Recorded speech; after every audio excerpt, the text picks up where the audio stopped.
Hello and welcome to the WIHS Journal Public Affairs program. I'm Jerry Williams. Well, the Connecticut Film and TV Alliance had a wrap party that took place recently in Bridgeport.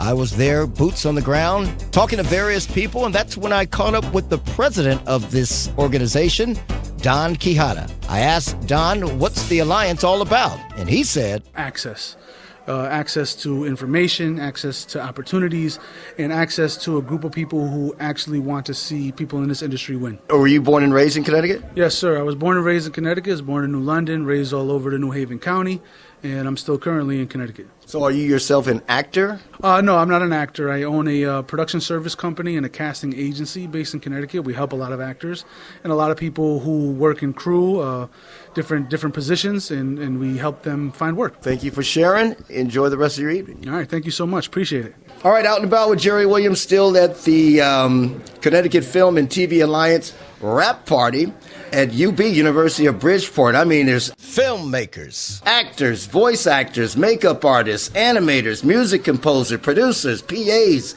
assistant producers, and yes, even stand-up comedians.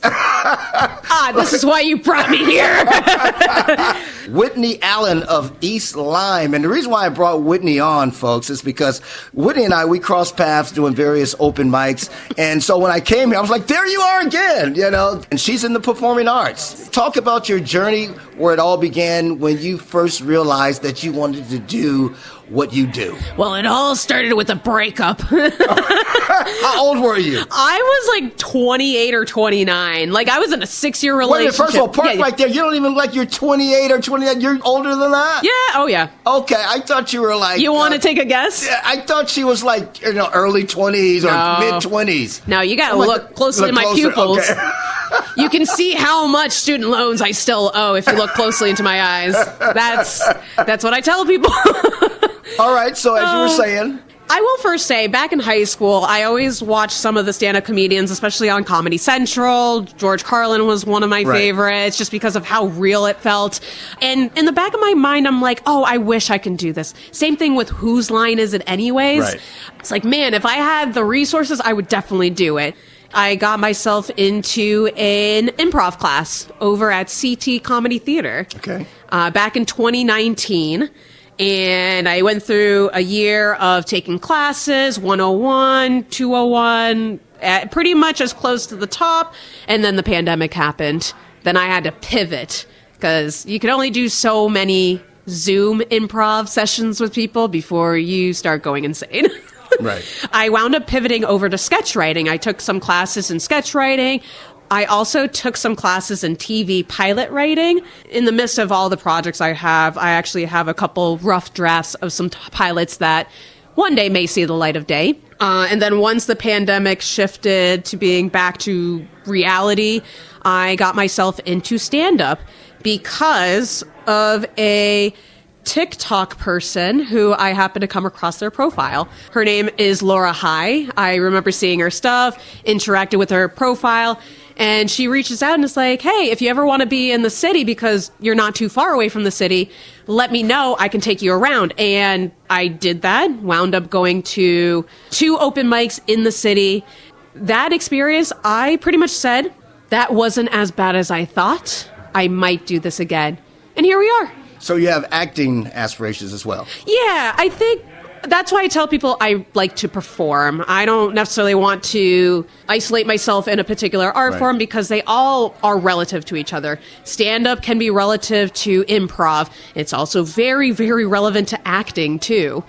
I like to tell people, I'm just happy to be here. Just wherever you need me, I'm always happy to be here. Right. If you had to choose one. I guess it really does depend on the day. Okay. I think right now stand-up is at a really good momentum. Right. Where I'm getting views on my Instagram profile. I'm also getting people reaching out to me, getting booked on shows at a steady pace that I like. So I think for my stand-up, I'm very happy where I'm at. You have to be egotistical when you are in stand-up. But for me, it's like there is a limit. Like, I'm 5'1.5", but my ego's 5'8". But notice that I don't say I'm 6 feet. I had the choice to say 6 feet, but I'm not because I know where I am. Right. Is this your first Alliance event? I believe so. I know I was at the Bridgeport Film Festival, and I think they were also involved, but this is the first one that the Alliance has that I got in contact with. What's next? Anything, you got any shows coming up as far as stand-up, or you just... Let's see. So I do have a show up in Massachusetts on January 3rd over in Westfield, Massachusetts. Okay. I do have...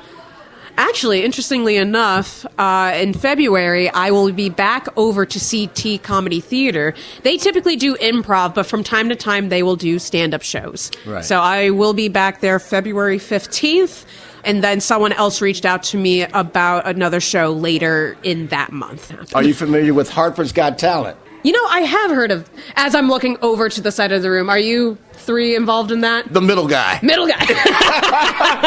Got it. Joe Young. Joe Young, got Creator it. of Hartford's Got Talent. They're in the 4th year. Oh, nice. Yeah, maybe you can audition next year. Sure. I'll keep you posted. You see he's listening right now, right? Yes. Yeah, I don't know. Well, Whitney, it was a pleasure. I see you everywhere at different open mics doing your thing, and then I say, oh my goodness, here she is at the Connecticut Film and TV Alliance rap party. So I thought I'd sit you down in the hot seat just to get some thoughts and comments. God bless you. Keep up the good work. Keep getting at it. Yeah, pleasure talking to you. She's Whitney Allen, ladies and gentlemen. Woo! Woo! Well, folks, I'd be remiss if I didn't introduce you to Steve Emerzian. Steve is a long-time media veteran. Just talk about your background and where it all began, brother, in your experience. Hi, Jerry. How are you? Good to be with you. I started out in high school when I was on the radio broadcasting course, and I liked it. The only A I ever got in high school. I thought maybe there's something to this, and so I attended the Connecticut School of Broadcasting after graduation, and I moved to New York to become an actor and go to acting school. And I just loved theater and acting and directing, and been doing it ever since for the last 30 years. What's on the agenda, man? What's coming up? Anything? Yeah, I just became a producer on a TV series called The White House is Fake. Very excited about that. Wait a minute, say that again? The White House is Fake. It has nothing to do with politics or anything like that. It's just a very fun science fiction type of show, thriller. And I came on board last week, in fact. And I produced a couple of the Chemits with Joe Young over the summer, and they're going to be airing soon, very soon, streaming. And just taking it kind of easy, getting ready to go on vacation with my girl, and coming back and doing some more movies. You did some things at a news station, didn't you? Didn't you do a stint at a news? Yeah, I was at WB59. I was a producer for a talk show called What's Going On. I worked with Gayle King when she had her show here in Hartford. I worked at Fox 61 more recently, up until like 2018, as a what they called a closed captioner. All the words that go across your screen, we would just verbally say them out of a script, and then they would appear on your screen. So that was kind of fun. All right, my brother, well, I'm not going to hold you. It's getting late in the evening. I know you got a long ways to drive. I got a long ways to drive. I just wanted to catch you before you went out the door. Thank you for having me, Jerry. You're the best. He's Steve Emerzian, folks. Take care. Monthly educational events planned starting in March. We're going to try to do every single month, do an educational workshop starting in March in order to provide access. Our goal, I understand our state is up and down with our support. We're trying to make it consistent and try to meet where we are right now and into the future. But what we're trying to do is provide access for people to make productions from $5,000 to $250,000 and provide education to understand how to be your own distributor, how to find financing, how to get crew, how to work with SAG ultra low budget, how to utilize the tax incentives. We're trying to provide as much access and education to all of you and support. The goal going forward really needs to be getting out of this competitive headspace and into more of a collaborative support headspace. And so you just heard a portion of my coverage of the Connecticut Film and TV Alliance rap party that took place at the University of Bridgeport.